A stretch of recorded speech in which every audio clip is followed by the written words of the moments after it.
Hello, xin chào các bạn đã quay trở lại với kênh YouTube Review 5 phút. Ở cuối tập 231, đang trong lúc Thạch Hạo cùng với đám người của tên Thiên Thư Viện tranh đoạt, họ đã vô tình mở ra tế linh văn. Nhìn thấy nó, mọi người cũng đồng thời phát hiện ngũ ma phong thiên trùng đang ở phía xa, nơi vừa có dị tượng bạo phát.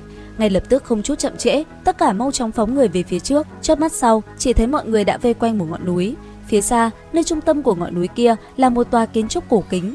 Nhìn nó, đoàn người cũng từ từ tiếp cận và quan sát. Một lát sau, chớp mắt mọi người, một cánh cửa cũng liền hiện ra. Xung quanh cánh cửa là từng bức tranh vô cùng tinh xảo.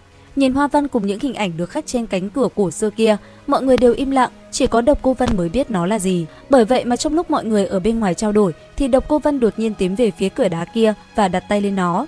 Nhất thời, theo từng cánh tay của hắn phát lực, thần huyết theo đó cũng liền chảy vào cánh cửa kia, làm bức tranh khắc trên đó dần sáng lên.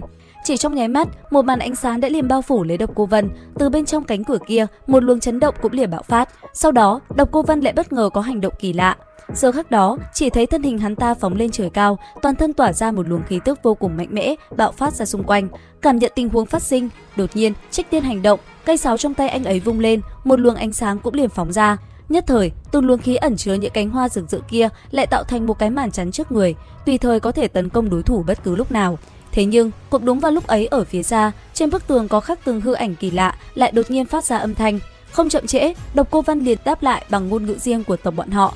Sau đó, từ bên trong cánh cửa kia, bất chợt có một đạo công kích phóng ra bên ngoài, suýt chút nữa, công kích đã đánh trúng người Vương Hy. Rất may, trong khoảnh khắc ấy, cô ta đã kịp thời tránh né. Chứng kiến sự việc ấy, ngay lập tức Thập Quan Vương Thiên Tử cùng Thạch Hạo cũng đồng thời phóng người lại gần đó, khí tức khủng bố khai mở. Theo lời của bọn họ, tất cả dường như cảm nhận được Độc Cô Vân muốn phá vỡ phong ấn để giúp sinh vật kỳ lạ trong cánh cửa kia ra bên ngoài. Đến đây cũng không nhiều lời nữa, ngay lập tức Trích Tiên xuất thủ, sau lưng anh ấy một con chân hoàng xuất hiện. Nháy mắt, theo cánh tay anh ta vung lên, con chân hoàng kia đã liền phóng về phía Độc Cô Vân công kích. Đáng tiếc, nó ngay lập tức bị đối thủ phá tan. Tuy nhiên ở bên cạnh, Thập Quan Vương Thiên Tử đã xuất thủ.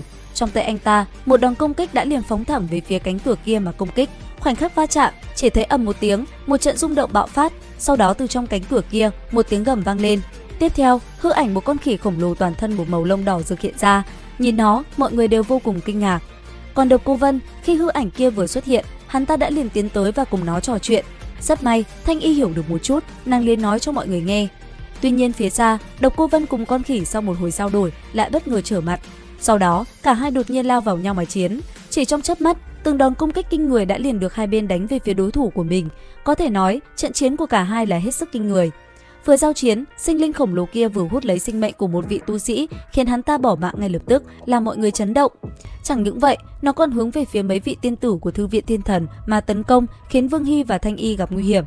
Đến đây, Thạch Hạo cũng không chịu được nữa, anh ấy cũng đồng thời ra tay xuất thủ tương trợ với Độc Cô Vân để chiến đấu với hư ảnh kia. Chỉ thấy vào giờ khắc ấy, trong mắt Thạch Hạo đột nhiên lóe lên một luồng ánh sáng. Sau đó, toàn thân bộc phát ra chiến lược vô cùng mạnh mẽ. Anh ấy đột nhiên gầm lên, theo tiếng gầm thét của Thạch Hạo, một luồng khí tức kinh người tản ra xung quanh nơi này. Ngay khi con khỉ khổng lồ kia lao tới, nó lập tức đập trúng màn chắn mà Thạch Hạo vừa mới thi triển thì bị hất bay ngược về phía sau. Đến đây, trận giao chiến càng thêm quyết liệt, chỉ vài giây trôi qua, cả hai đã lao tới và đánh vào nhau hàng trăm lần. Nháy mắt qua đi, chỉ thấy Thạch Hạo đã thi triển bảo thuật từ trên trời cao, lộ ra hư ảnh một cánh tay khổng lồ. Thế vậy, con khỉ kia cũng liền bỏ chạy. Đáng tiếc, cánh tay khổng lồ mạnh mẽ kia đã phá nát hư không, rồi từ từ lao tới, đánh thẳng lên người con khỉ. Giờ khắc đó, chỉ thấy ầm một tiếng, con khỉ bị Thạch Hạo đập văng vào vách núi, làm khói bụi tung bay mịt mù, tỏa ra khắp nơi này.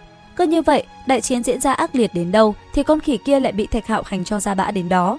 Chẳng mấy chốc, nó đã không còn chống cự được nữa. Cuối cùng, con khỉ kia bỏ chạy vào trong cánh cửa mà lúc trước Độc Cô Vân mở ra. Thấy vậy, tên kia cũng liền phóng người đuổi theo. Đám người Thạch Hạo không chậm trễ cũng lập tức lao theo sau. Vào trong hang động, Thạch Hạo vẫn không tha cho nó. Chớp mắt, anh ấy đã liền phóng ra công kích về phía con khỉ và kết liễu nó. Tuy nhiên, cuối cùng vẫn là để thân hồn của nó chạy thoát. Càng bí ẩn hơn, sau khi đi vào, Độc Cô Vân cũng đã biến mất. Đến đây, mọi người liền tỏ ra vô cùng nghi hoặc về tên này. Và liệu rằng tiếp theo sẽ có diễn biến gì phát sinh? Theo dõi kênh YouTube Review 5 phút để biết thêm chi tiết các bạn nhé. Xin chào và hẹn gặp lại!